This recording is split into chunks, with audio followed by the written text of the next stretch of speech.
Welcome to the Greek Pharaohs.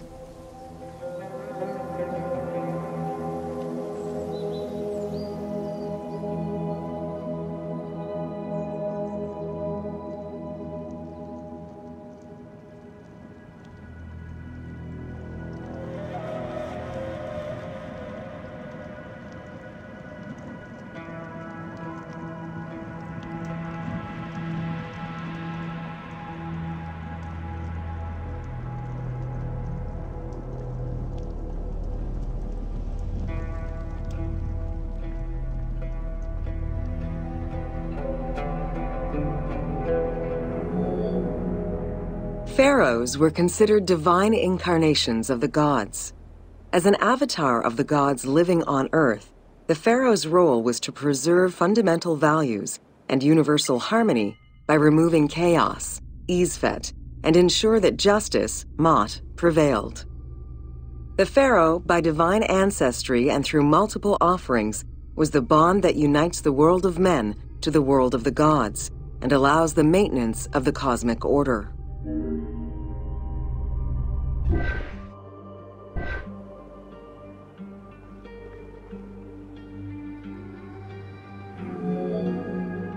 The Ptolemaic dynasty reigned over Egypt from 305 BCE to 30 BCE. The dynasty was called the Ptolemies of the Lagids, in recognition of the founder of the dynasty, Ptolemy Lagos, a Greek general and close friend of Alexander the Great. While Macedonian, Ptolemy Lagos understood that to be accepted by the Egyptian people, he would have to adopt their traditions. Upon assuming the title of pharaoh, he changed his name to Ptolemy I Soter, meaning savior.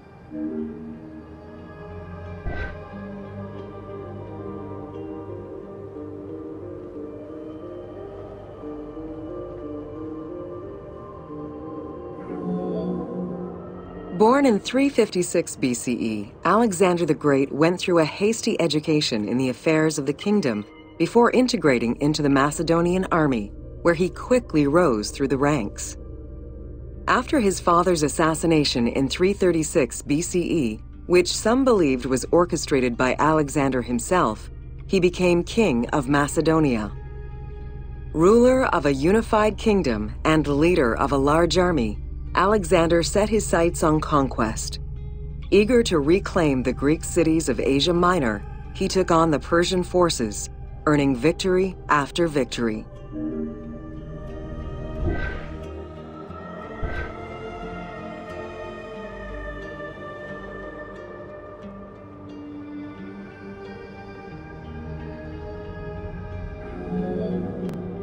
Ever victorious, Alexander the Great marched on, laying siege to city after city until he reached Egypt, where the Persians were defeated yet again. Viewed as a liberator by the Egyptian people, Alexander decided to become pharaoh in due form. He traveled to Thebes to make a sacrifice to Apis, then went to the oasis of Siwa, where he was proclaimed son of Amun. Officially pharaoh of Egypt, Alexander spent much of the winter there and founded the city of Alexandria. Perhaps not coincidentally, being pharaoh allowed Alexander to spread propaganda to prepare further conquests. He resumed his military campaigns in 331 BCE.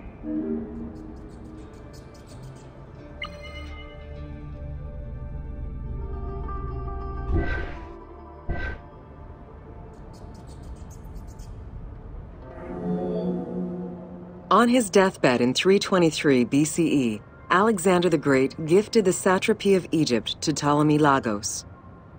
Perfectly aware of the value of Egypt, Ptolemy ensured not only the stability of the country's borders, but also its economic and military development. At the same time, he worked with the Egyptian elite to maintain the internal order of the country. By 305 BCE, Ptolemy, well respected both in Egypt and in the Mediterranean, was at the head of the largest fleet of the Hellenistic world. Ptolemy officially took the title of Pharaoh of Egypt in January 304 BCE, on the anniversary of Alexander the Great's death.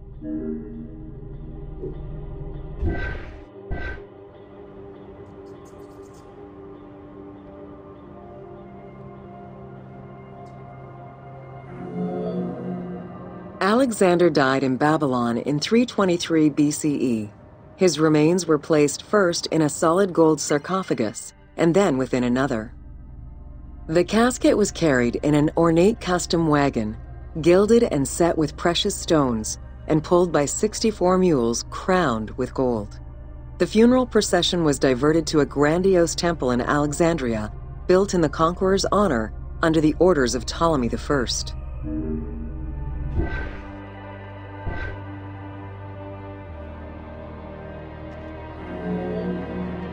Julius Caesar visited Alexander's tomb at the capture of Alexandria, and the Roman Emperor Augustus reportedly placed flowers there. However, though many powerful leaders claim to have visited it, the tomb's location has gone missing from history. Some accounts do state that the golden coffin was replaced by a glass sarcophagus, probably by Ptolemy X. It is also implied that Cleopatra may have plundered the tomb in a time of financial crisis.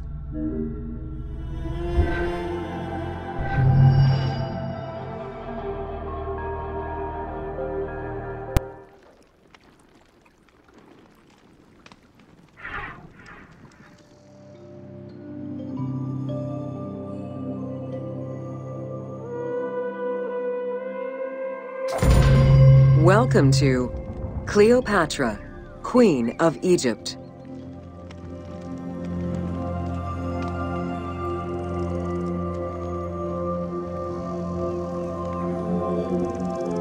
Cleopatra VII Theophilopator ascended the throne in 51 BCE at the age of 18.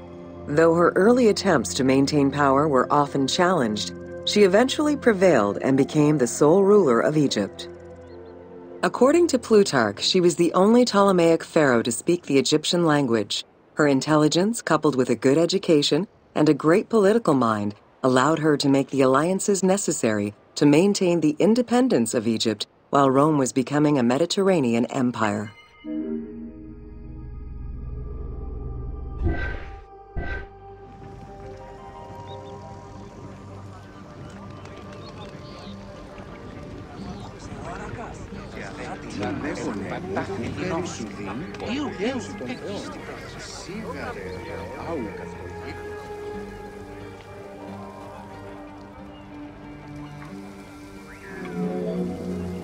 It is important to understand that Cleopatra's knowledge of Egyptian language and keen understanding of the culture allowed her to make powerful ideological reference that resonated with ancient Egyptians.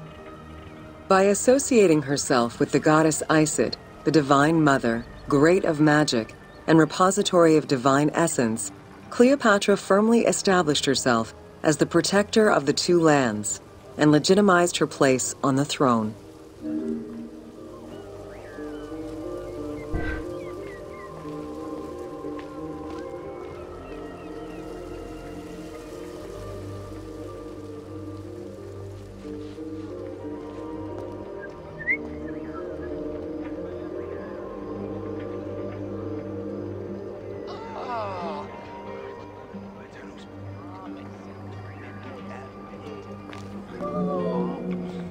Upon his death in 51 BCE, Ptolemy XII Aulus bequeathed his kingdom to his daughter and eldest son, Cleopatra VII and Ptolemy XIII.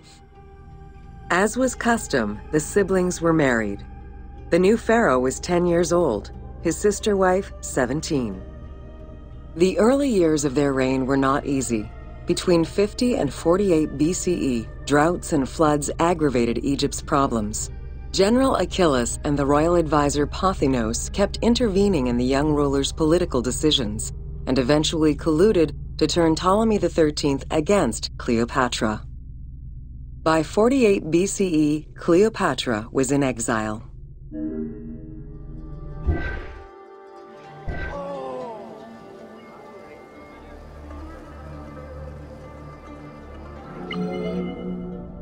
During Cleopatra's exile, the Roman Empire was not without its own internal conflict. Caesar and Pompey were at war with one another, and after his defeat in 48 BCE, Pompey fled to Alexandria in the hope of finding refuge. This turned out to be an unwise decision. Listening to his advisors, Ptolemy XIII elected to have Pompey assassinated, his head kept as a gift in the hopes of acquiring Caesar's favor. This gambit backfired. Instead of earning approval, the murder of a Roman greatly angered Caesar.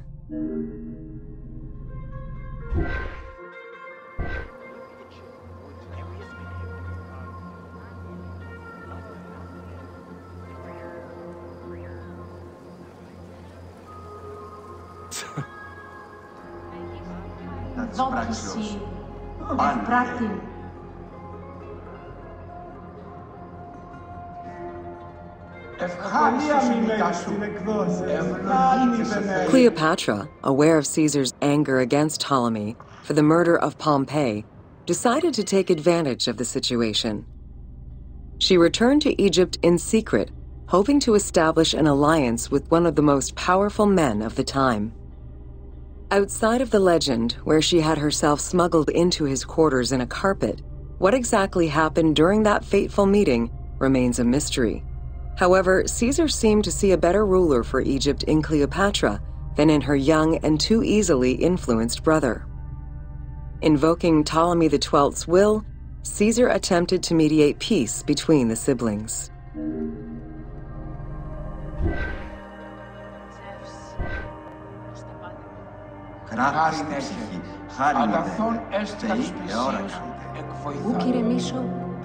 Ptolemy XIII was enraged by the turn of events, and his advisors were none too happy to see Cleopatra return. Urged on by General Achillas and Pothinos, the young pharaoh plotted against Caesar and Cleopatra, resulting in the siege of Alexandria in 47 BCE. It was in March 47 BCE that Caesar defeated Ptolemy XIII's forces. The young pharaoh drowned in the Nile after having fled the battlefield. With her opponents dead or powerless, Cleopatra married her other much younger brother, Ptolemy XIV, and finally claimed the throne of Egypt for good. The end of the Alexandrian War also cemented the romantic and political alliance between Cleopatra and Caesar.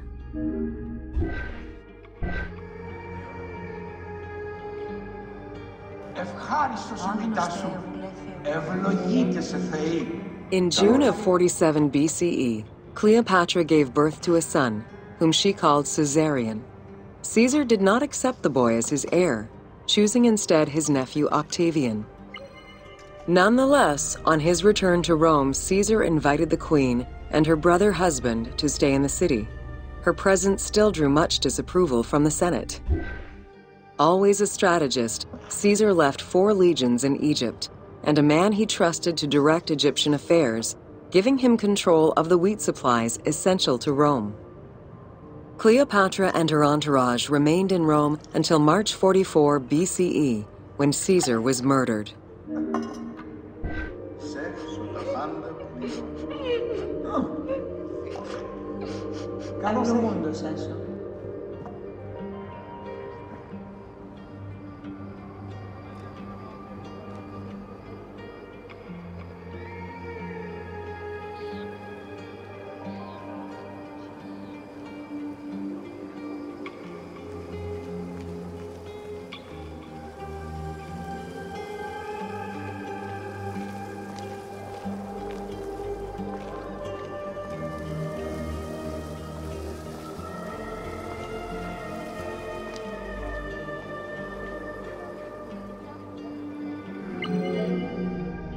Caesar's most faithful ally, Mark Antony, often visited the Queen of Egypt during his stay in Rome. Unlike most, he recognized the legitimacy of Caesarion, the natural son of Caesar. Antony knew he would need the riches of Egypt in order to fight Octavian and claim the Roman Empire. Cleopatra, in return, saw a powerful ally. In the winter of 41 BCE, she arranged a sumptuous tour of Egypt by boat to show Antony the wealth of her country and the power she held as its ruler. A romantic and political relationship followed. The Roman Senate was once again most displeased. To calm spirits in Rome, Antony married Octavia, sister of Octavian.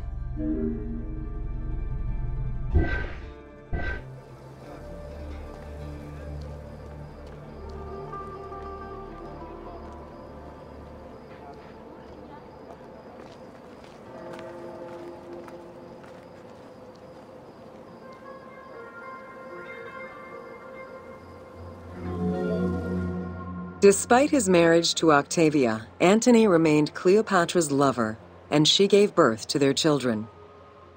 Cleopatra increased her kingdom's territory and started a political propaganda alongside her lover in Egypt and beyond. She hoped to create a Ptolemaic federal empire with Alexandria at its center. Antony eventually repudiated his Roman wife for the Egyptian queen, much to the dismay of the Roman elite. However, while Mark Antony focused on Egypt, Octavian carefully gained military and political ascendancy over him in Rome.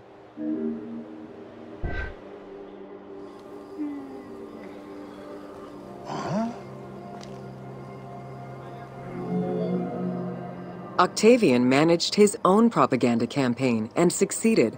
The Roman people hated Mark Antony and Cleopatra.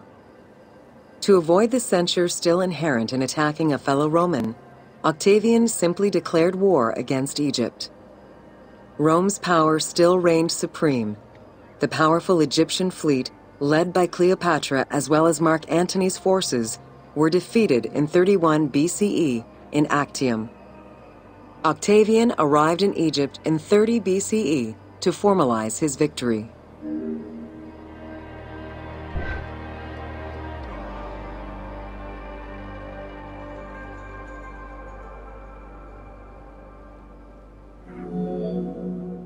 The following events remain difficult to confirm due to the many versions and legends around them.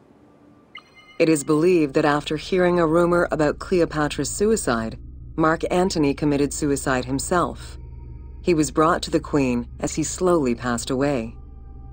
Knowing that Octavian would have her chained and paraded through Rome in defeat, Cleopatra planned her own suicide. She most likely killed herself with arsenic, though admittedly, the version where she uses an asp to deliver a fatal bite may be considered more dramatic. What happened to the body of Cleopatra is still a mystery.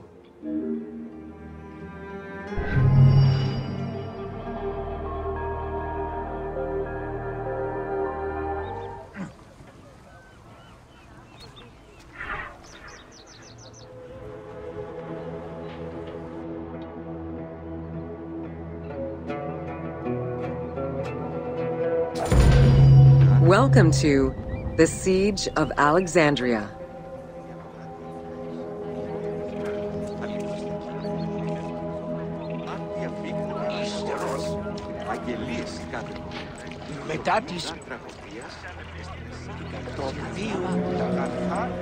Among the collection of writings attributed to Julius Caesar are his descriptions of the Siege of Alexandria, the Gallic Wars, and the commentaries on the Civil War. These archives contain information on different campaigns, the wars of Alexandria, Africa, and Spain. Each of them recounts Caesar's military activity from 58 BCE to 45 BCE. Though Caesar's documents remain a main source of information, it's important to note that the perspective is limited. It is necessary for other historical documents to be taken into consideration to provide a better understanding of events.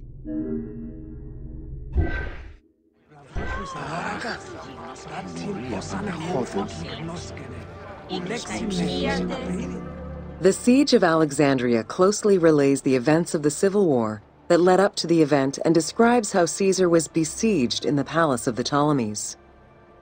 Other ancient authors have left equally valuable and sometimes contradictory information.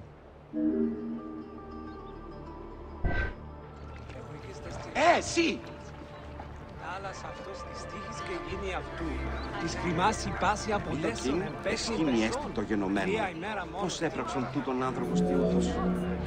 In the events leading up to the Siege of Alexandria, Cleopatra VII and her brother were fighting over control of Egypt. Young King Ptolemy XIII's regent, Pothinus, had firm control over the young pharaoh, and an outmaneuvered Cleopatra soon went into hiding. This set the stage for Pompey's arrival in Alexandria. Having lost his battle against Caesar in 48 BCE, the Roman general turned to his allies, the Egyptians, for safe harbor. But on the advice of Pothinus, Ptolemy XIII had Pompey assassinated in the hopes of earning Caesar's favor. This would turn out to be a most unfortunate decision. Αγγελίες κατέχω. Ηθοπάση, διγάρια, γυμνοσκέπη. Μα άπρεπον πάνι έστι. Κοράσιον μόνο είναι μη. Μάλλα χαίρε. Ου καλώς έχει. Upon his arrival in Alexandria, Caesar was presented with Pompey's head. The sight of a Roman murdered by Egyptians did not sit well with him. Caesar made his displeasure clear, ordering the return of Cleopatra, and for the siblings to resolve their differences and resume their co-rule of Egypt, as per the will of their father. Neither Pothinus nor Ptolemy XIII wished to accede to this demand. While doing his best to aggravate Caesar, Pothinus secretly plotted against the Roman ruler and sent word for Egyptian general Achilles to bring his 20,000 men to fight on his behalf. While Pothinus plotted against Caesar, Cleopatra made a bold move.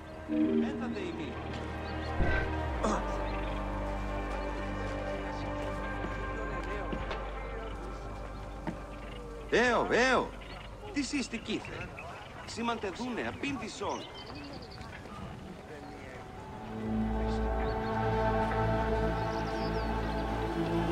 Χέρι, τι, τούτο θαύμα.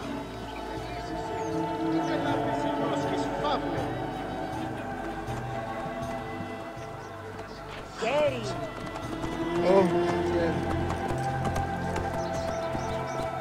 Ιδιώτη! Sì, ora sì. Ισχύει έστω το γενομένο.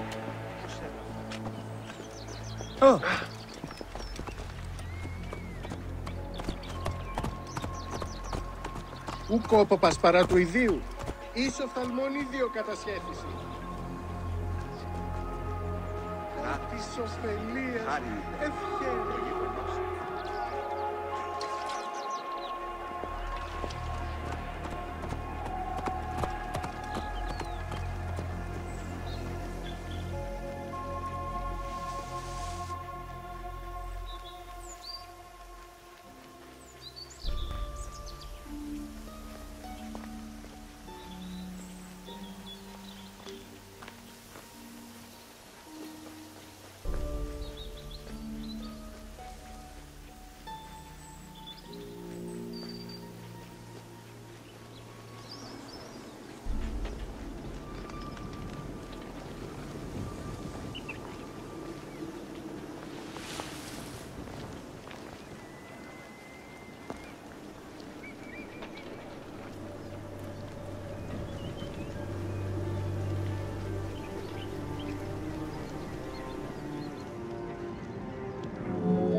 There are various descriptions of the encounter between Caesar and Cleopatra. One report states that she snuck into the palace alone at night. Another account claims she was accompanied by an ally and was brought inside the palace wrapped in a carpet bag. Though exactly what happened at this fateful meeting is up for debate, what is known is that Cleopatra met with Caesar and earned his approval. Pothinus and Ptolemy XIII were most vexed with this turn of events.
With Cleopatra finally present, Caesar chose to act as mediator between the siblings in the hopes of a peaceful resolution.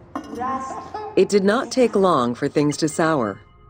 During a banquet given to celebrate the reconciliation, there was an assassination attempt on Caesar. It was the Roman leader's own barber who thwarted the attack. Once it was revealed that the king's regent, Pothinus, had ordered the attack, Caesar had him executed. He then placed the young king under guard.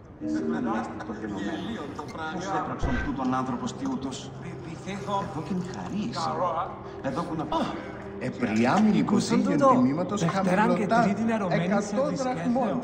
Έβγε μη λέγω εαυτός.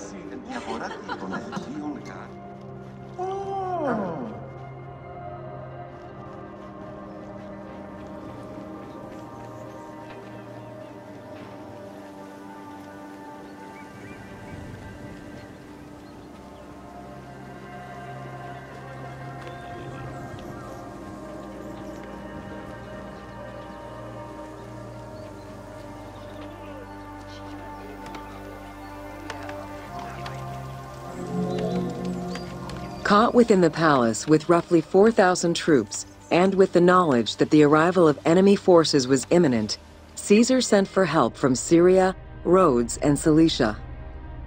He ordered his men to dig a ditch around the palace and build a wall leading to the harbor. This would ensure Caesar's access to the sea.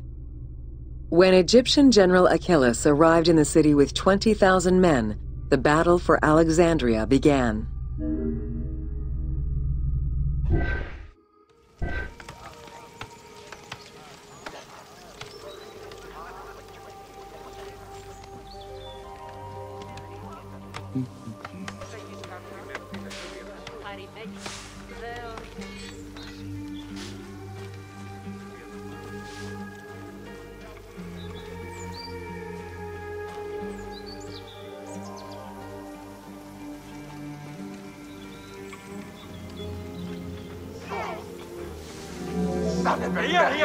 With so few men at his disposal, Caesar could not risk a battle just yet.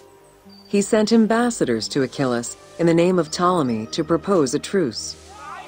Knowing that the orders did not come from the young king, and angered by the pharaoh's imprisonment, Achillas had the messengers assassinated. With Caesar confined within the palace, Achillas positioned his troops around the city. Skirmishes broke out throughout the streets of Alexandria and went on for several days and nights. Though they were outnumbered, Caesar's men were able to hold the enemy back. This prompted Achillas's next move: capture the Roman fleet stationed in the harbor.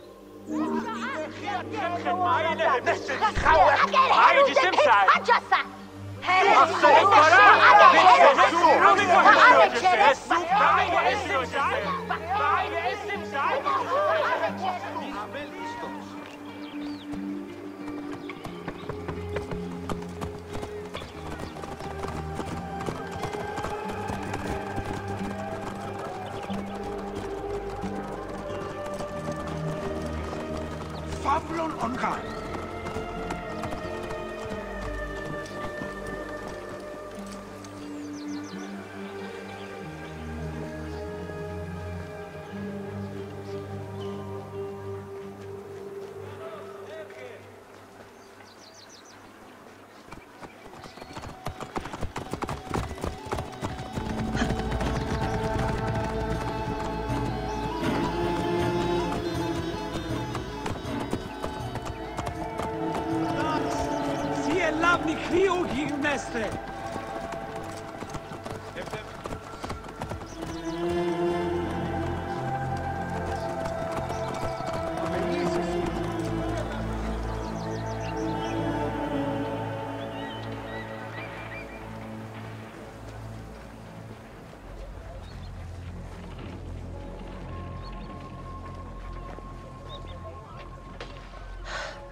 Although the palace offered protection, losing the port meant the end of help and supplies. Caesar knew he had to protect the fleet. While he and his troops succeeded in regaining control of the port, he knew it would be impossible to sustain. Caesar ordered the burning of the ships. With passage back to the palace closed off, he headed for the lighthouse of Alexandria.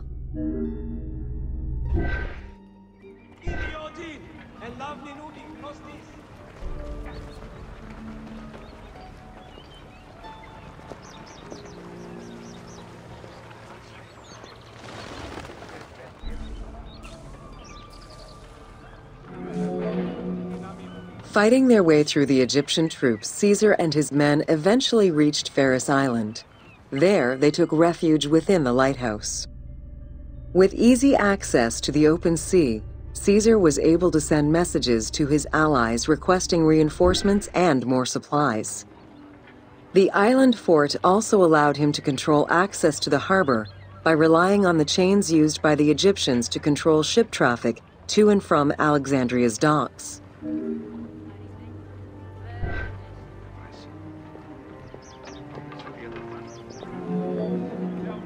The exact chronology of events during the war in Alexandria remain imprecise.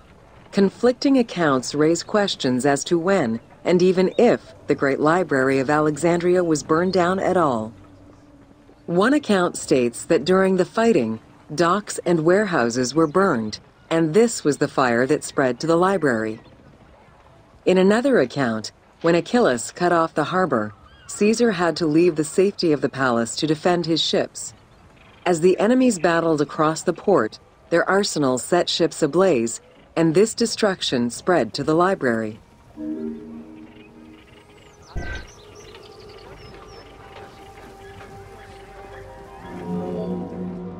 In either case, the Great Library was not completely destroyed.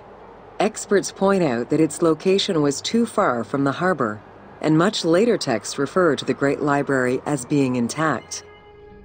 Warehouses near the harbor contained manuscript copies awaiting export, and it is more likely that these documents were destroyed than the Great Library itself.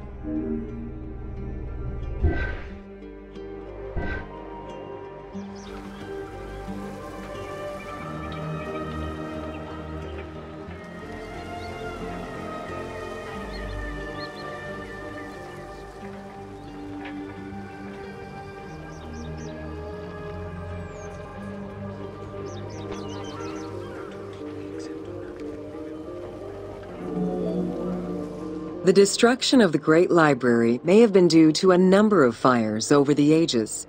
Its end was probably closer to the 4th century CE, when the Christian Emperor Theodosius I ordered the closure of all pagan temples. While some documents survived after being moved away, it remains unclear just what knowledge may have been lost.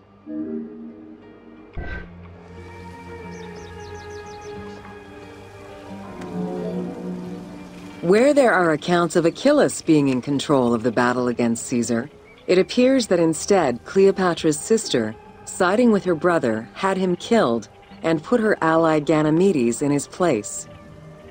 Ganymedes proved a valuable tactician for the Egyptian side. It was his idea to cut Caesar's access to the harbor, thus trapping Caesar at the palace.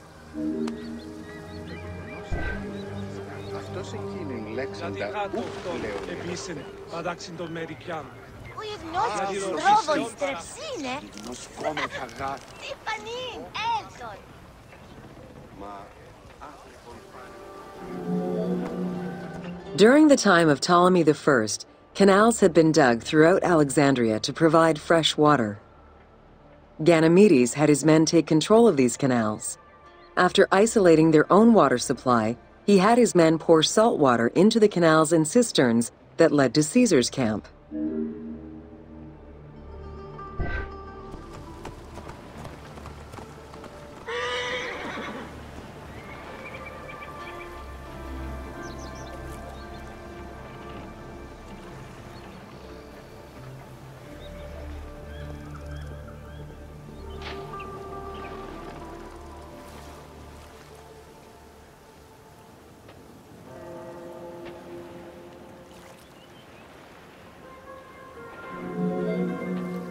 Panic erupted in Caesar's men.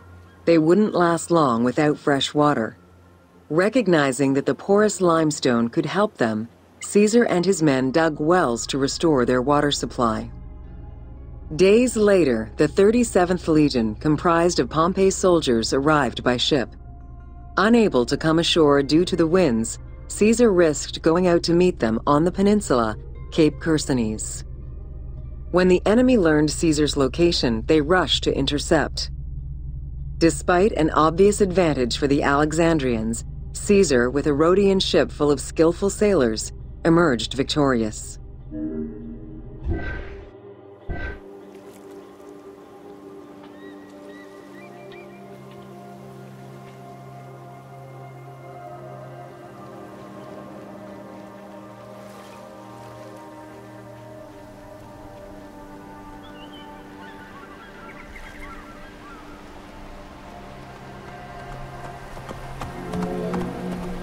With help from the Allied ships, Caesar's victory enabled him to push the Egyptians back and secure the lighthouse. Gaining control of Pharos Island sent the Alexandrians into the sea and swimming back to the city. However, Caesar's fortification of the island didn't last long. The enemy regrouped and were set to storm the island. Panic-stricken, in spite of Caesar's encouragement, many of his men then fled their posts, either by ship or jumping into the sea.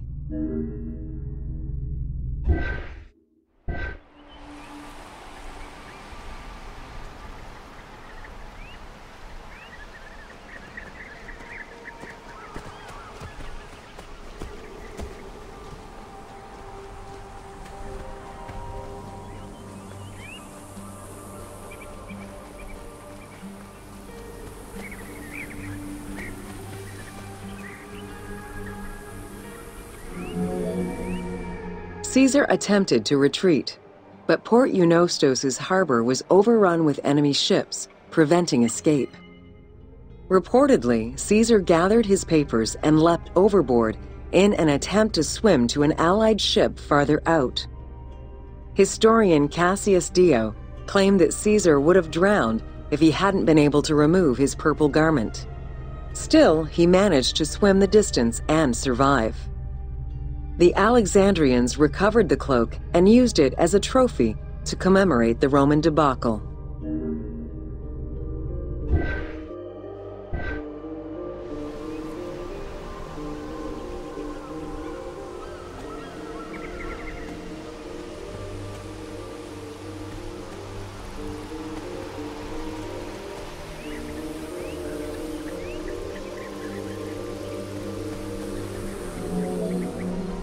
Unhappy with Ganymedes and wanting their king restored, the Alexandrians approached Caesar with a compromise.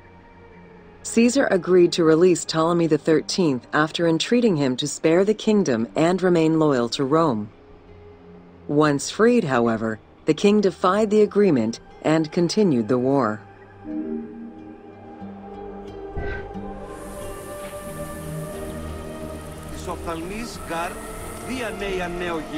Πού κοράς φλάξ.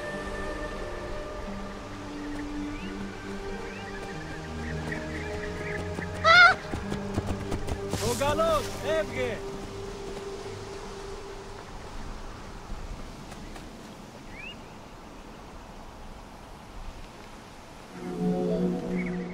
By this time, a faithful ally of Caesar's, Mithridates, arrived in Egypt, clashing with Ptolemy's troops at Pelusium. Outnumbering the enemy, Mithridates secured the region between Pelusium and Alexandria. Ptolemy, warned of Caesar's ally marching on Alexandria, sent his troops to prevent passage over the river.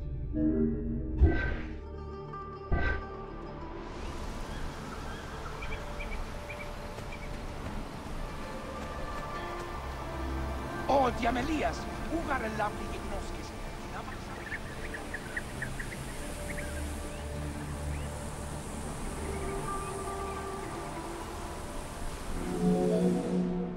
Mithridates warned Caesar in time, and the two groups confronted the armies of Ptolemy in the Delta. In the Battle of the Nile, the Romans gained the upper hand, sending the Egyptians fleeing. In the tumult and panic, King Ptolemy XIII drowned in the Nile.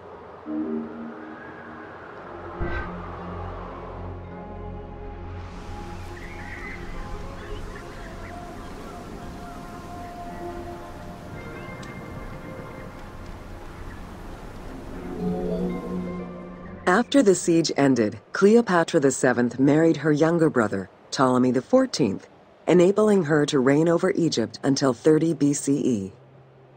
Under her rule, Alexandria settled into its position within the Roman Empire and eventually surpassed Athens as one of the most important cities in the Roman Empire. Julius Caesar remained in Egypt for a short time. He and Cleopatra would later have a son named Caesarion.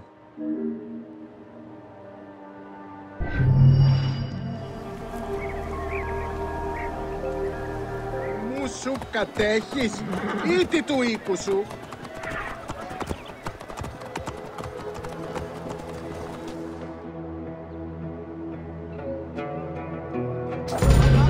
Welcome to Introduction to Alexandria. After conquering Egypt in 331 BCE, Alexander the Great decided to build a new city, which, as per his habit, he named after himself. After his death, Alexandria quickly became the capital city of the Ptolemaic kingdom and the most important city of the Greek world.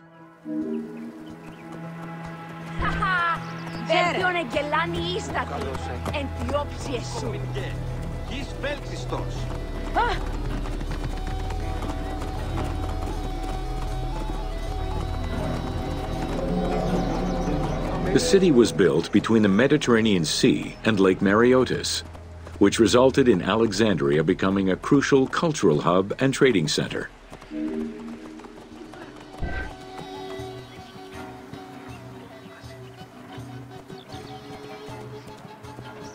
Πότε διδάσκεσαι Ελλάδα, τι πω πρώην και χθες.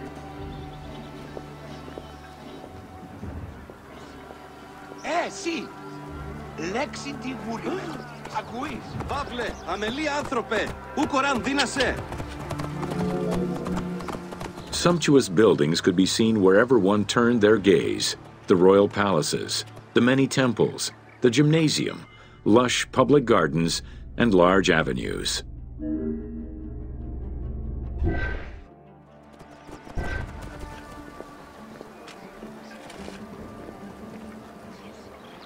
Σοφαλής γαρ, δια νέα νεογήν, ου κοράς φλάξ.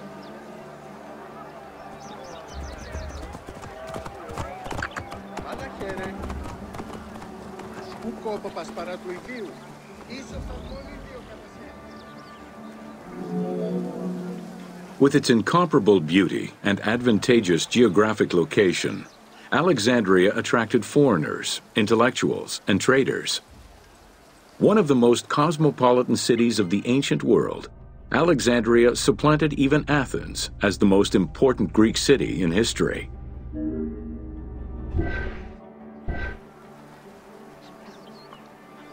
Ιδιότην, ελάβνην ούκη γνώστης.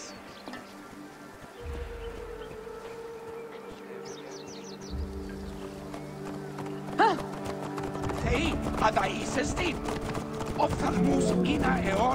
Egyptian obelisks were highly prized by Roman architects. While Roman design previously favored the use of a single monument, Egyptian obelisks tended to come in pairs and were generally located at the entrance of temples. Several ancient Egyptian obelisks are still in existence today, though many are spread out across the world in locations such as Paris, Rome, New York, and London. All of this shows that Alexandria was significantly influenced by the rich past of Egypt.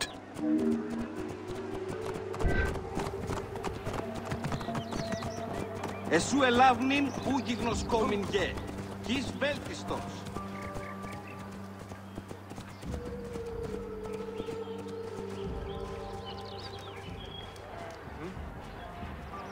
Χαίρε, τι πράττεις.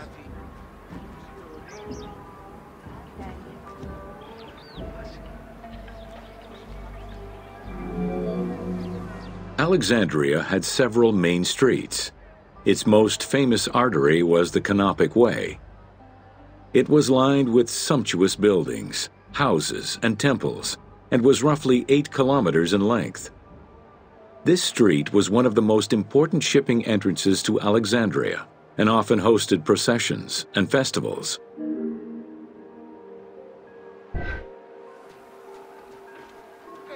οφθαλμοί σου έρθεις. Ό, της αμελίας.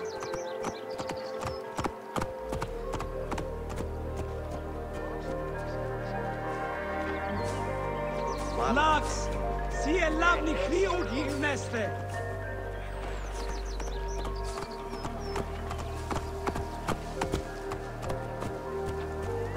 Της οφθαλμής γαρ. Ιδέως έχω απαντάνσιότε.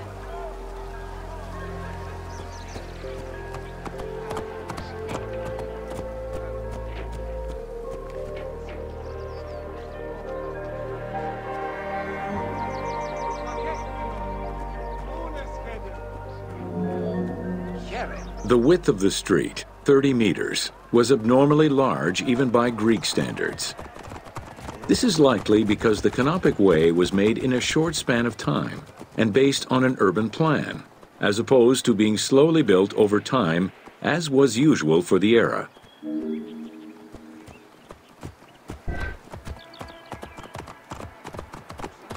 Πού πέστην η οφθαλμή σου έρθεις. Ό, της αμελίας.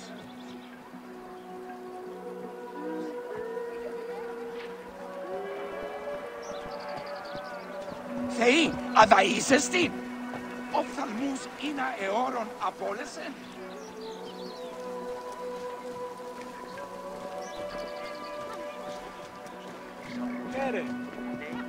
Ότι αμελίας, ούγαρ ελάβνη γιγνώσκης, την άμαξαν δει, του αποφέρει. Δυνάστη ακούσιν.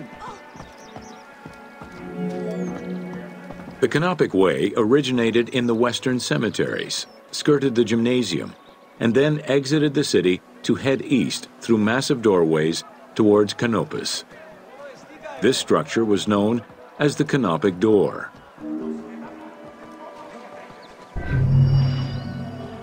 Καλάτε σου, ορένθεν.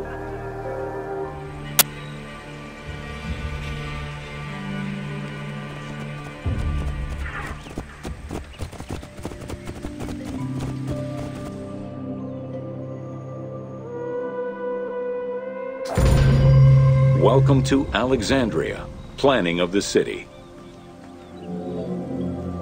Alexander's plan to build his great city began with a verse from Homer's Odyssey.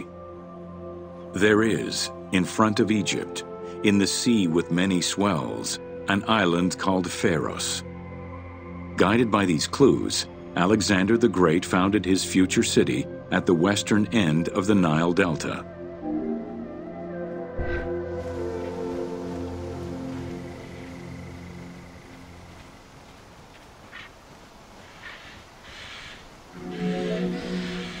Though Alexander considered this location ideal for his great city, it presented considerable challenges. Too difficult to access during storms, the surrounding swamps threatened disease, and the limestone soil prevented the growth of healthy crops. However, due to the influence of his mentor Aristotle, Alexander the Great recognized that the true value was its strategic emplacement. Alexander knew that in controlling Pelusium to the east, Memphis to the south, and his crowning glory Alexandria to the west, he would create a triangular stronghold, allowing him to control the entire delta while giving him access to the Mediterranean.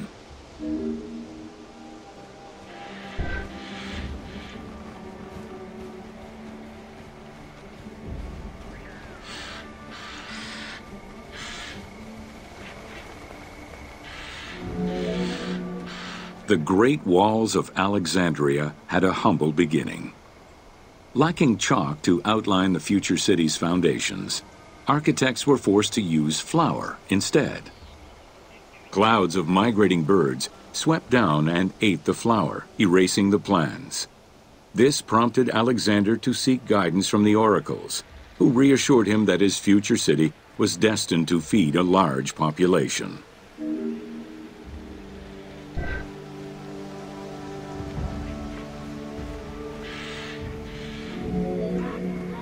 Excavations led by Mahmud Bey el-Falaki in the 19th century revealed that the wall enclosure measured approximately 5.2 kilometers in length and 2.2 kilometers in width.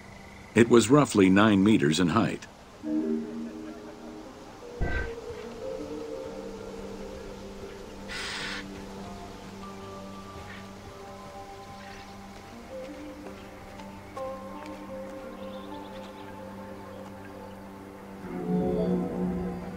These formidable ancient walls would resist a number of attacks, including fending off the king of Syria in 169 BCE. It wasn't until 295 CE that they eventually fell to Roman Emperor Diocletian, and this only after 8 months of relentless assault.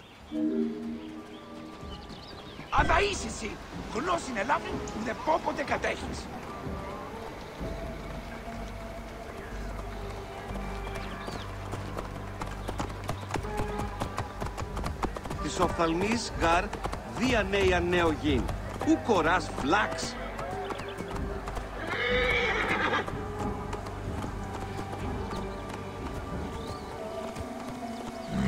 Λαύνην ου γιγνοσκόμην γε, εις βέλτιστος.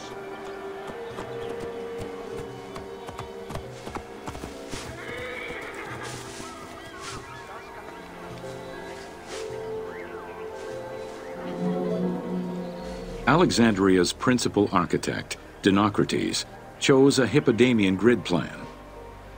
The grid maximized functionality, with wide, straight roads and canals running beneath them.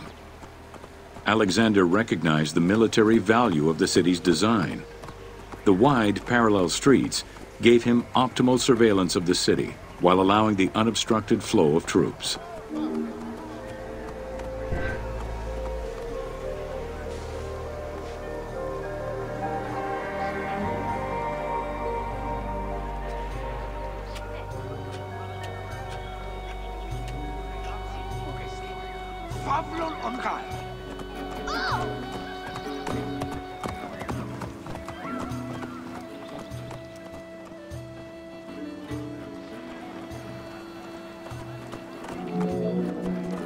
A central corridor ran from the Mediterranean's north port down to Lake Mareotis to the south. This thoroughfare acted as an unobstructed link for commercial trade and travel between the two ports. Many of the streets were bordered with grand buildings and parks, including Canopic Street, with its impressive gate bordering the eastern end.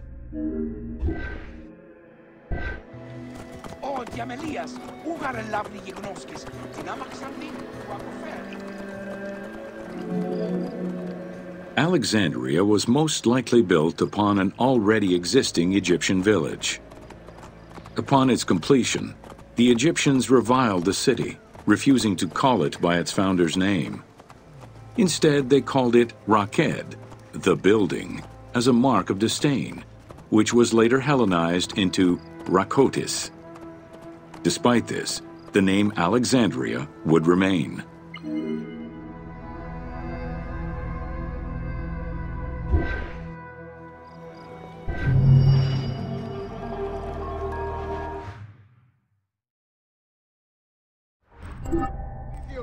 Εμπόρεος Ανδρόμακος, αλέος επτασιάγωνος, δραχμένων πάνη διατίθεσθε.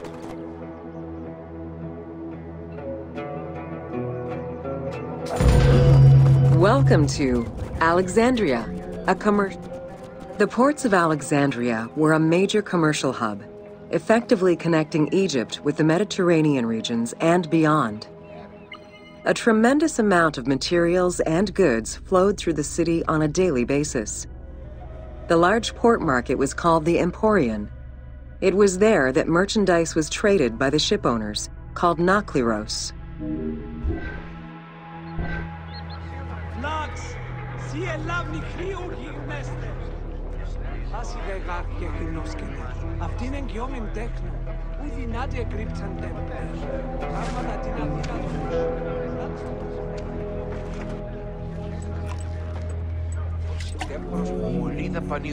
Food and other artisan work streamed out of Egypt. Ceramics, glass, golden rings, and minted coinage. The local potters, using traditional Egyptian techniques, competed with those from abroad, and the textile industry flourished. What Egypt did not produce itself was acquired through trade, using local resources such as wheat and papyrus. Most sought after was pine wood from Syria, iron and marble from the Greek islands, gold from Spain, and exotic fruits from Europe.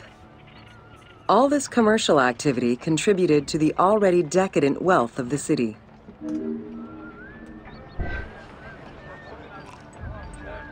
Συ, ου πόρο istης. Ακούειν με. Τι φυλακίας. Καλό τεσού, Οντάν, ορένθεν. Καλώς έχω.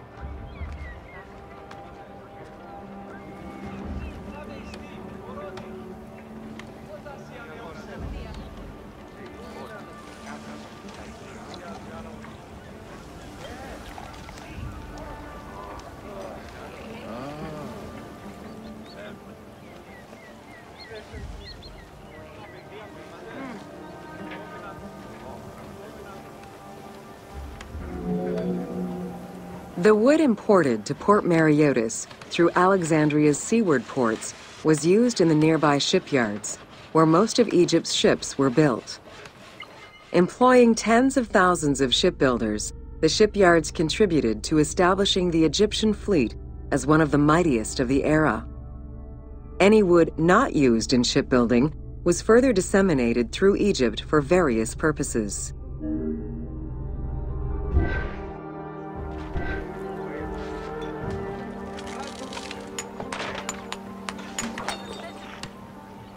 Βλακών δεν είχες, πάσα εκεί.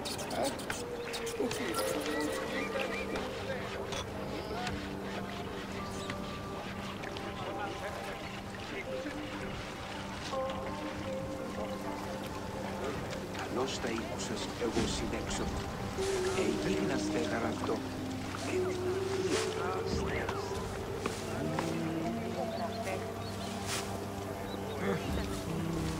Μονή γάμε η ζώνα ού και εγώ. Προστίν τα πάντα.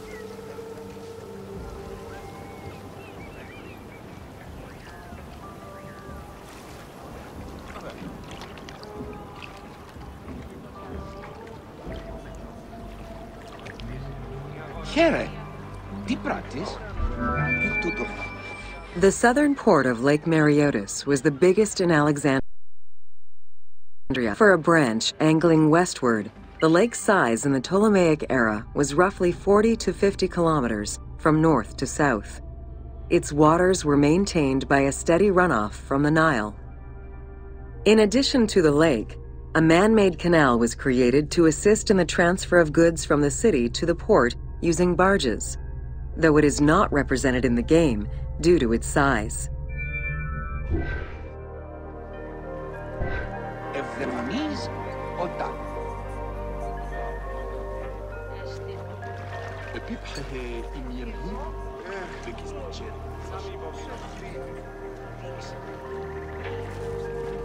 Τις πράγμαση μου φέρει να μην μονή.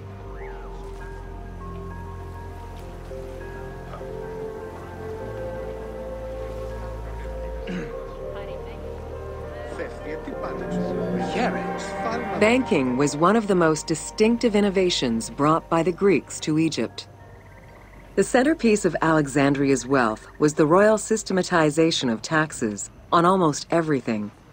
Basic items such as salt, oil, beer, wheat, and linen were heavily taxed. As a result, the royal treasury of Alexandria was able to ensure the economic stability of most of the administrative areas of Egypt. Δάκρυεται και πληγέται το μέγα σφάλμα εισιν, θυμώστε και χολίμη πληνίνε.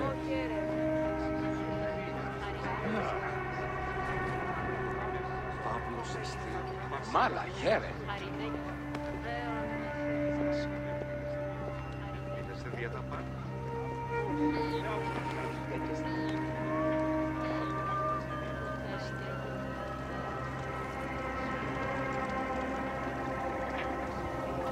Πού καπιστεύσεις με. Κύριος, έασε με ελεύθερο. By the late 12th century, the channel feeding the lake from the Nile silted up. Lake Mariotis lost its connection to the Mediterranean, as well as most of its water, as the lake slowly evaporated to a fraction of its former size. In modern times, Lake Mariotis is being kept alive through irrigation. However, only about 17% of its original size remains.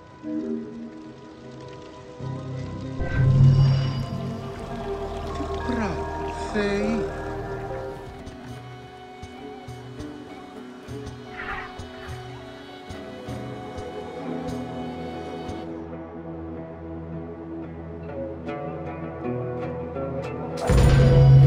Welcome to Alexandria, City of Celebration. Like most Greek cities, Alexandria offered multiple forms of entertainment. Most were related to cults, religious practices, and the festivities surrounding those practices. Among those festivities, the most important ones were the dynastic celebrations, instituted in honor of the deified Ptolemaic kings and queens. These celebrations could go on for many days and included sacrifices, offerings, processions, and public banquets. How shall I sing of thee, brightly shining one? Rocky Delos hunter, Letos golden sun. How shall I sing of thee, brightly shining one? Έλθον, πλήρωνε μου του οίκο μετέφερα. Τώρα στο υψίστο που δύναται αλμάτι.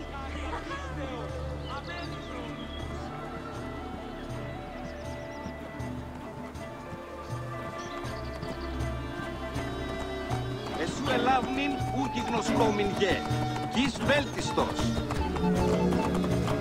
Games and competitions were organized whenever possible in locations such as the stadium, the hippodrome, and the gymnasium. The residents of Alexandria favored such events where athletes, poets, and musicians from Egypt and other cities of the Greek world competed.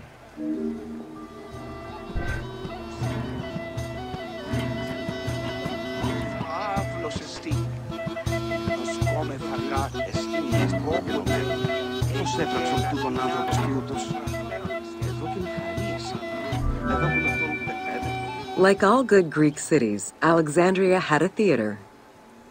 The architecture of this structure is Roman in style. This is because the team duplicated a theater from Cyrene. Roman theaters were usually semicircular and built from scratch on a flat area with structures designed to enhance oration. Greek theaters were more oblong in shape, similar to a horseshoe, and favored the slopes of natural hills to support their acoustics.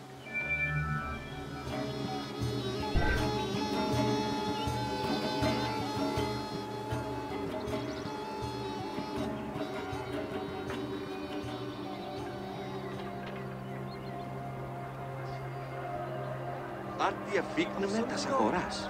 Αγγελίες σε κάτω. Ηθοποιοί γάθρα αποθείας.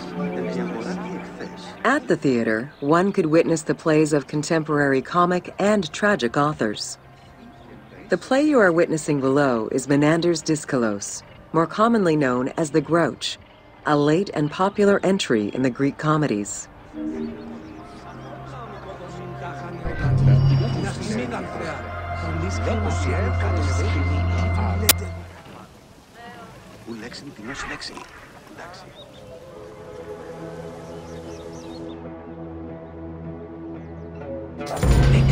Welcome to Education in Alexandria.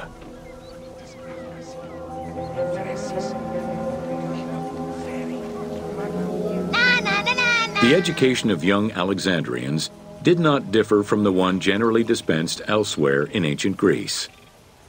At the age of 7, the child was taken in charge by a tutor, who then became responsible for instilling an elementary education as well as good moral principles.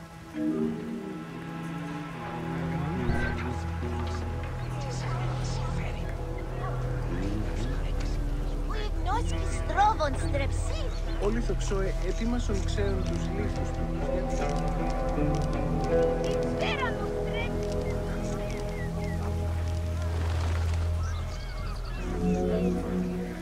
Teaching was generally done outside, in the open air.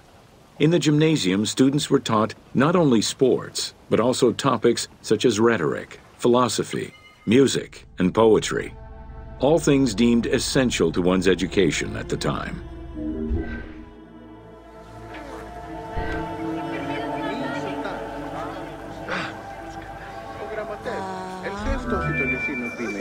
Here, both girls and boys are shown attending a class given by one of the rhetoricians of the era.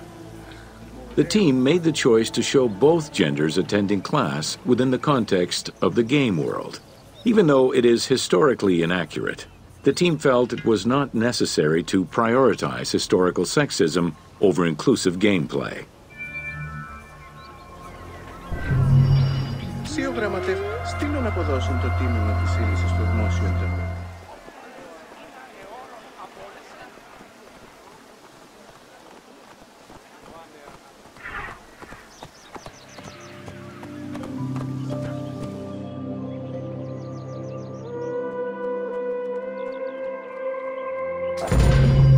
Welcome to the Great Library of Alexandria.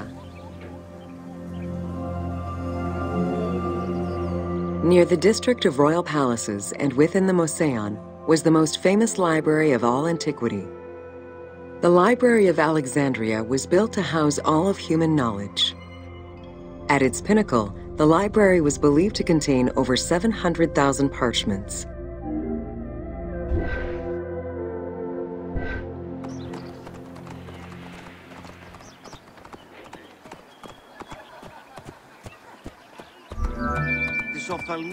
Throughout the centuries, fires and wars between Christianity and paganism destroyed the library, leaving nothing behind. The loss of the building, and more importantly, its vast collection, is immeasurable.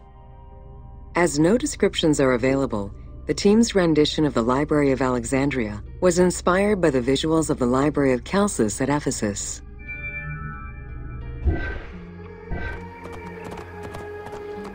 Άνερε φιλογνώσεοι, πολυμαθέας Αλέξανδρος, ειρηναίων τέκενων της πάση ελληνικός, συμποσίου διεξήσεται. Άπαξ μόνο νερίσουμε, τιμικά δεν ήξ. While much of the collection was purchased at the government's expense, the library also obtained books through other means. Any books owned by travelers coming through the city were seized to be copied for the library. The copy would then be returned to the owner, and the original entered into the library's collection.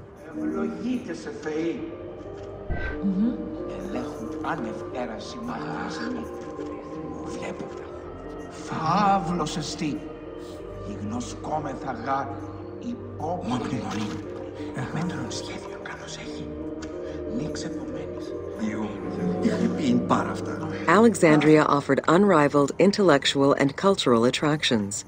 Eminent scholars from Athens, Rhodes, and other Greek centers traveled to the city to learn and engage with other free thinkers. Both the Moseon and the library were at the center of groundbreaking ideas and creative expression.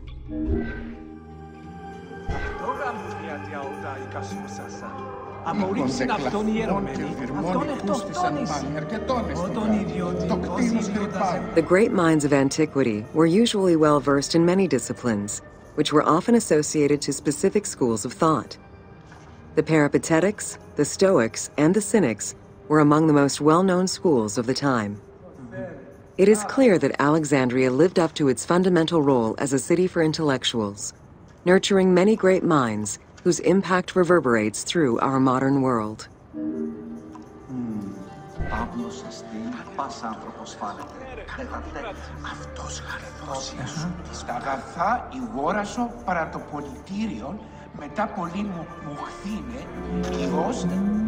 Hypatia of Alexandria was a Greek mathematician, philosopher, astronomer, and inventor. Though born in Greece, she eventually migrated to Alexandria, like many great minds of the time. It is there that she became the head of the Neoplatonist school of Alexandria. From most accounts, she was highly respected by her fellow Alexandrians, both as a teacher and a philosopher. With her death, the age of great ancient scientific discoveries came to an end.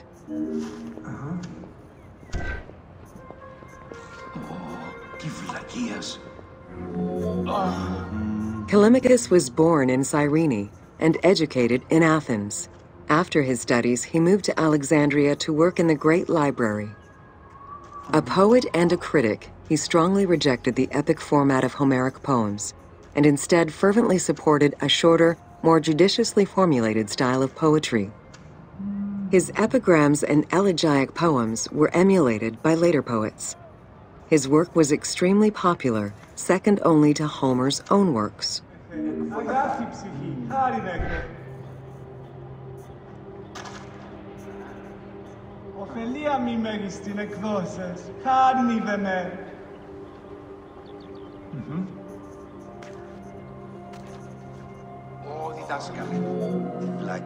It was in Alexandria that mathematician Euclid, the father of geometry, wrote the Elements, laying out the foundational work of what would become modern algebra and number theory.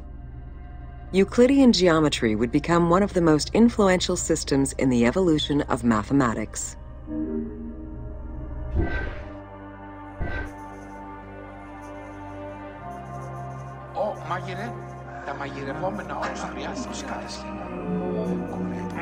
How do you calculate the circumference of the Earth? With a camel, 2 sticks, and shadows cast by the sun. This is what Eratosthenes of Cyrene described in his principal work, Geography, while he was director of the Great Library of Alexandria. He is credited for the invention of the armillary sphere around 250 BCE.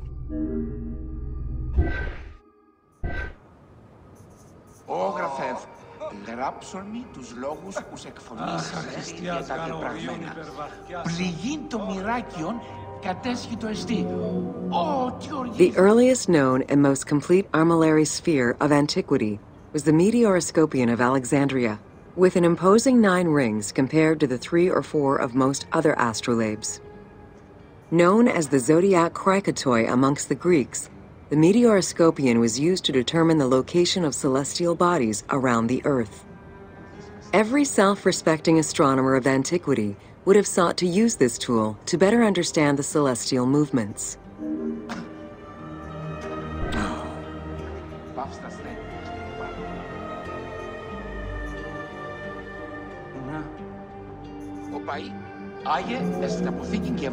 Pythagoras of Samos was a well-known and respected philosopher and mathematician. He is best known for the Pythagorean theorem.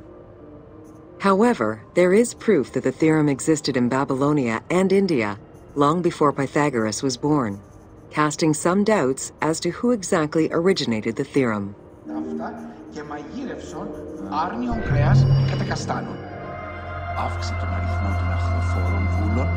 Της αμελίας.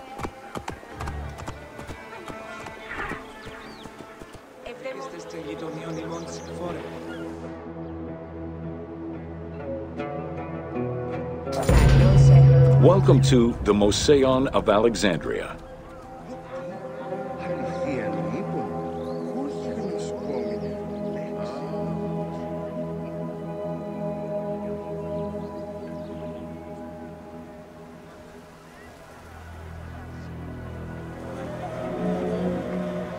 The Moseion was a sector of the city commissioned by Ptolemy I to rival Athens' Academy as an institute of intellectual pursuit. Dedicated to the 9 inspiring muses, the Moseion became a great center for philosophical and scientific enlightenment. It welcomed scholars from many kingdoms, inviting them to share knowledge in literature, science, and geography.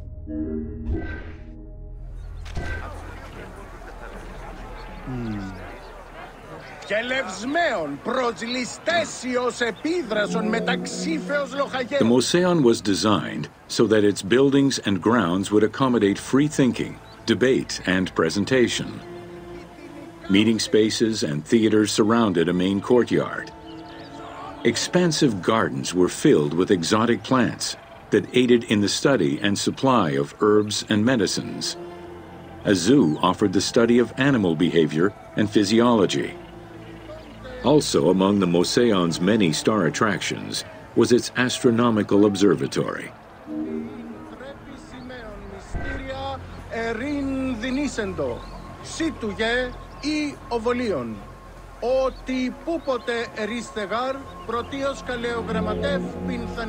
Herophilus was a physician who lived most of his life in Alexandria. He was able to perform the dissection of human cadavers on a large scale due to the permissiveness of the city in such matters. Among many other discoveries, he learned that the brain was central to the human nervous system. He also extensively mapped the blood system and measured the pulse with the aid of a water clock. It is reported that in his thirst to understand human anatomy, he performed 600 vivisections on live prisoners.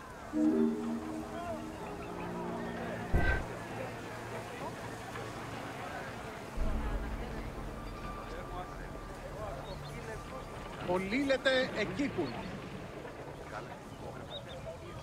Ανθρώπεοι, φεύ, μεστέριον γε επελέληθε. Οι μόνο πορούνται διείπων περί κρίμνου, αλός εμπέριου, λείπειν φερόμενοι αγγελεύομεν, υποποταμαίο ούτων καταπατέων του ποταμίου Πώς έπραξαν τούτον άνθρωπο στιούτος. Δίπος μοντή, απολύψαμεν αυτον. In order to be free to pursue their research, scholars were fed and housed at the Moseon at the government's expense. This freedom provided Alexandria's scholars a meeting space for intellectual pursuits and a haven for spiritual peace. Though nothing remains of the original Moseon, it lives on as the legacy of our modern museums.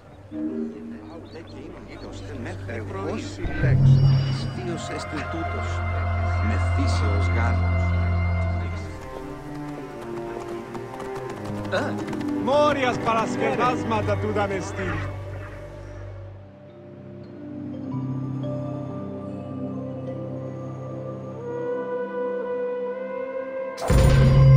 Welcome to the Serapion of Alexandria.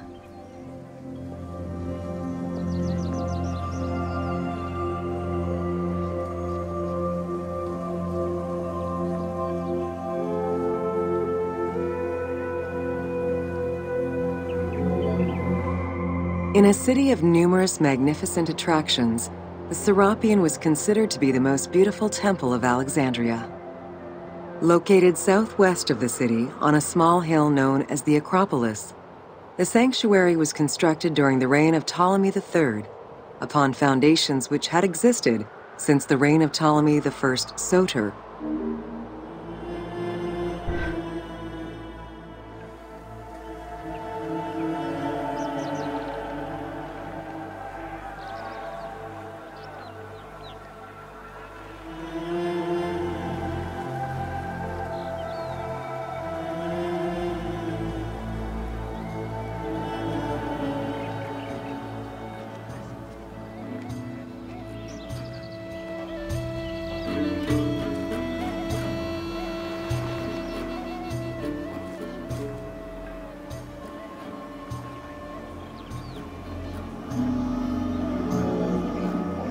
Visitors of the Serapion climbed 100 steps to reach the courtyard.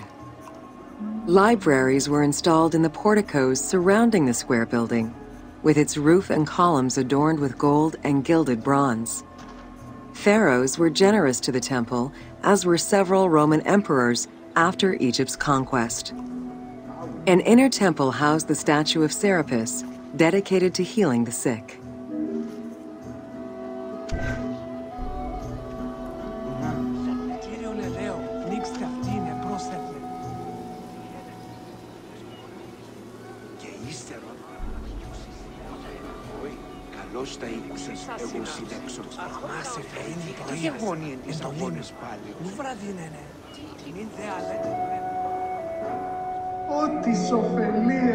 Since the 26th dynasty, Greeks in Egypt had gradually integrated the Egyptian cult of the Apis bull to their own rituals. With the establishment of the Ptolemaic dynasty, the cult of Apis was further integrated into Greek religion. During his rule, Ptolemy I chose to merge Egyptian and Hellenic gods into a syncretic divinity named Serapis. This name was the result of the amalgamation of Osiris and Apis. With this new deity, the Ptolemaic dynasty managed to accommodate similar belief sets for two different cultures, bringing about a new dynastic cult.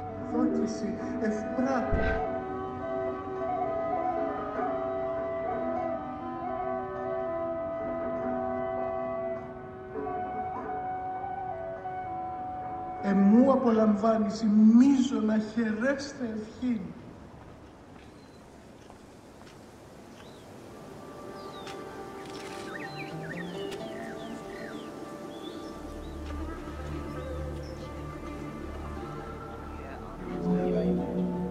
Serapis was also associated to other deities, including Asclepius, a Greek god of healing. It is possible that, as with the Serapis Temple of Canopus, the sick would visit this sanctuary, sleeping there overnight in the hopes of being healed within its hallowed halls.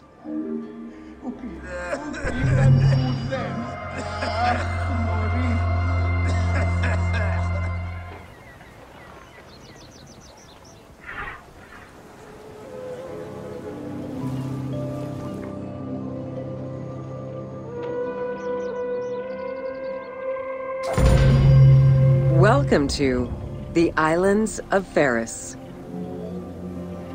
The Heptastadion was a bridge-like causeway connecting the island of Pharis to mainland Alexandria. Its name is based on the Greek terms of measurement, hepta, meaning 7, and stadion, which is a measure of length of roughly 180 meters.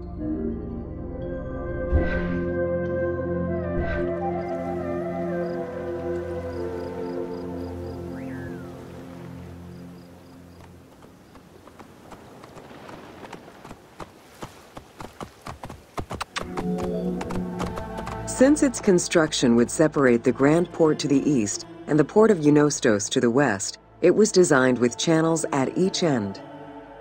These openings allowed passage from one port to the other.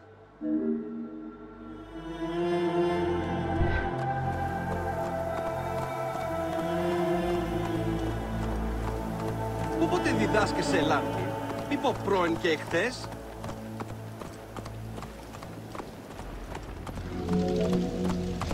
Along with creating separate harbors for the commercial and military shipping, the causeway served as a main aqueduct for the island's inhabitants. Its presence also helped protect the island and its ports from rough wind and sea currents. At the end of antiquity, the Heptastadion disappeared under layers of silt and soil, which formed an important sedimentary deposit.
While the Serapeum was the most celebrated of the temples in Alexandria, many other temples were built within the city. Most of these structures have been completely erased over time, and there is no way to discern how many existed. However, research of ancient papyri offered tantalizing hints as to the possible location of at least some of the temples.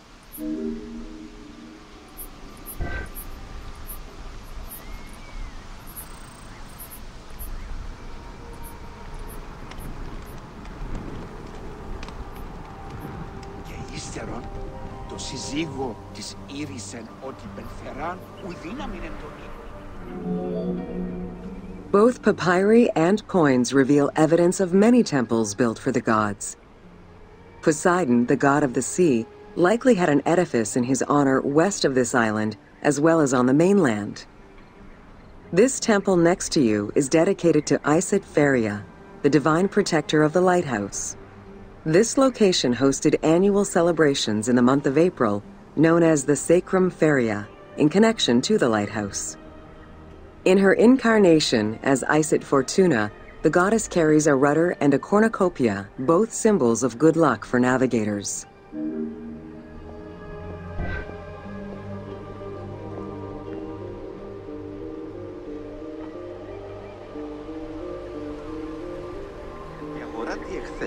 Μήπων τούτο, αληθώς τεκείλε.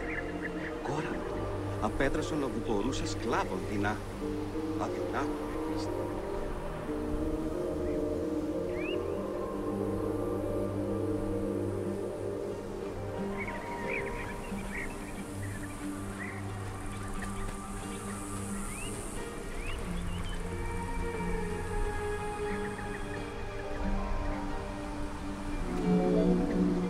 Considered one of the 7 wonders of the ancient world, the Lighthouse of Alexandria was a source of great pride for the inhabitants of the city. Construction began under Ptolemy I's reign and lasted 15 years. It was completed during his son's rule.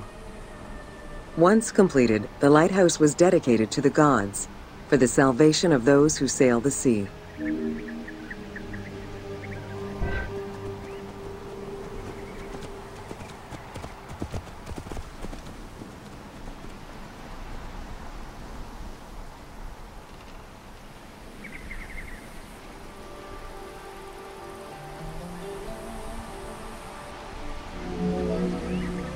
Built on the island of Pharos, the stone structure was 3 tiers set on top of one another in a step formation.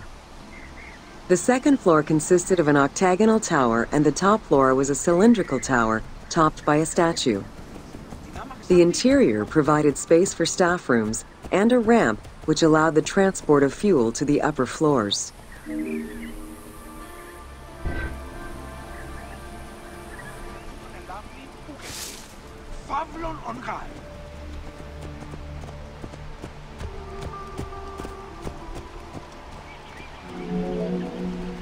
Essential to safe navigation through the rifts and shallow waters, the Pharos was a functioning lighthouse with a beam reportedly visible 50 kilometers away. It's unclear what kind of fuel was used or how much. Any other details of how the light worked remain a mystery.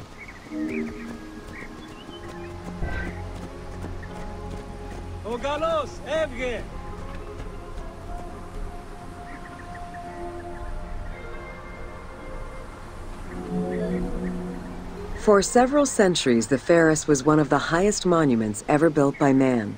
It measured roughly 110 meters in height, compared to the Pyramid of Giza, which was around 140 meters tall. Gradually, the structure was eroded by earthquakes and then completely destroyed in 1480 CE, when a fort was built over it.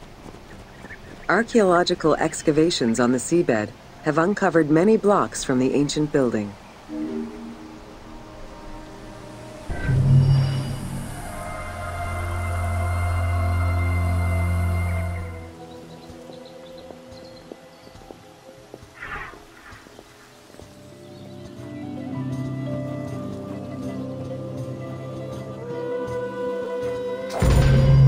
Welcome to the Panean. The Panean was a temple built in honor of the god Pan, divinity of nature. This Greek god, often represented as a half-man, half-goat, with a beard, horns, and goat's hooves, was considered the protector of shepherds and herds.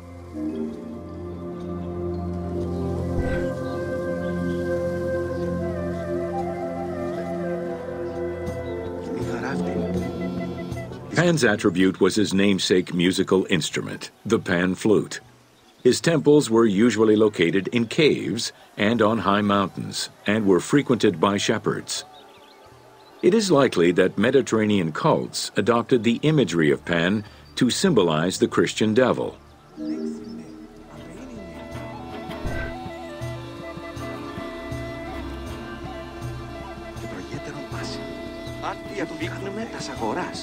Αγγελίες συγκάτεχο. Ηθοποιοί γάρ τραγωδίας εστιν εσάφριον πίκνη. To give proper honor to the god, Alexandrians built an artificial hill upon which they housed his temple to compensate for the flat relief of the city. The artificial mound had the shape of a spinning top or a pine cone, which was accessed by a spiral staircase. The top had a panoramic view of the entire city. Only such heights would be fitting for a mountain god.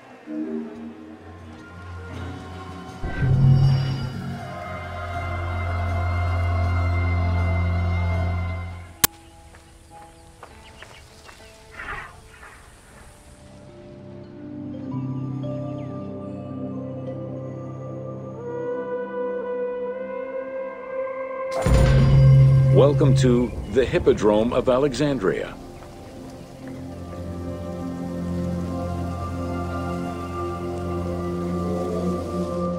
The main hippodrome of the city was called the Legeon, in honor of Lagos, the ancestor of the Ptolemies.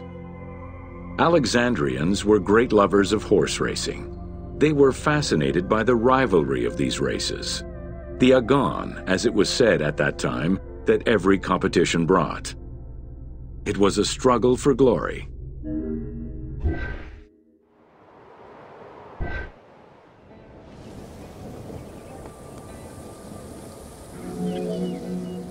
The most important chariot race was the Tethrapon. Using 4 horses with the quickest harness to the front right, the charioteer would race for 12 laps, with sharp turns at either end of the hippodrome. The victors were crowned with garlands of olive and received prize money, but the most sought-after reward was to be acclaimed by the works of poets, such as Callimachus and Pindar.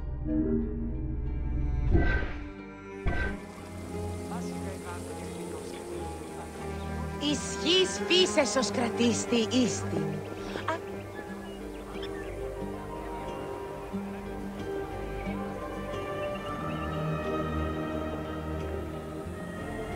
Εμεί δοκίμ εσχήνει έστι το γενόμενο. Πώς έτραξε.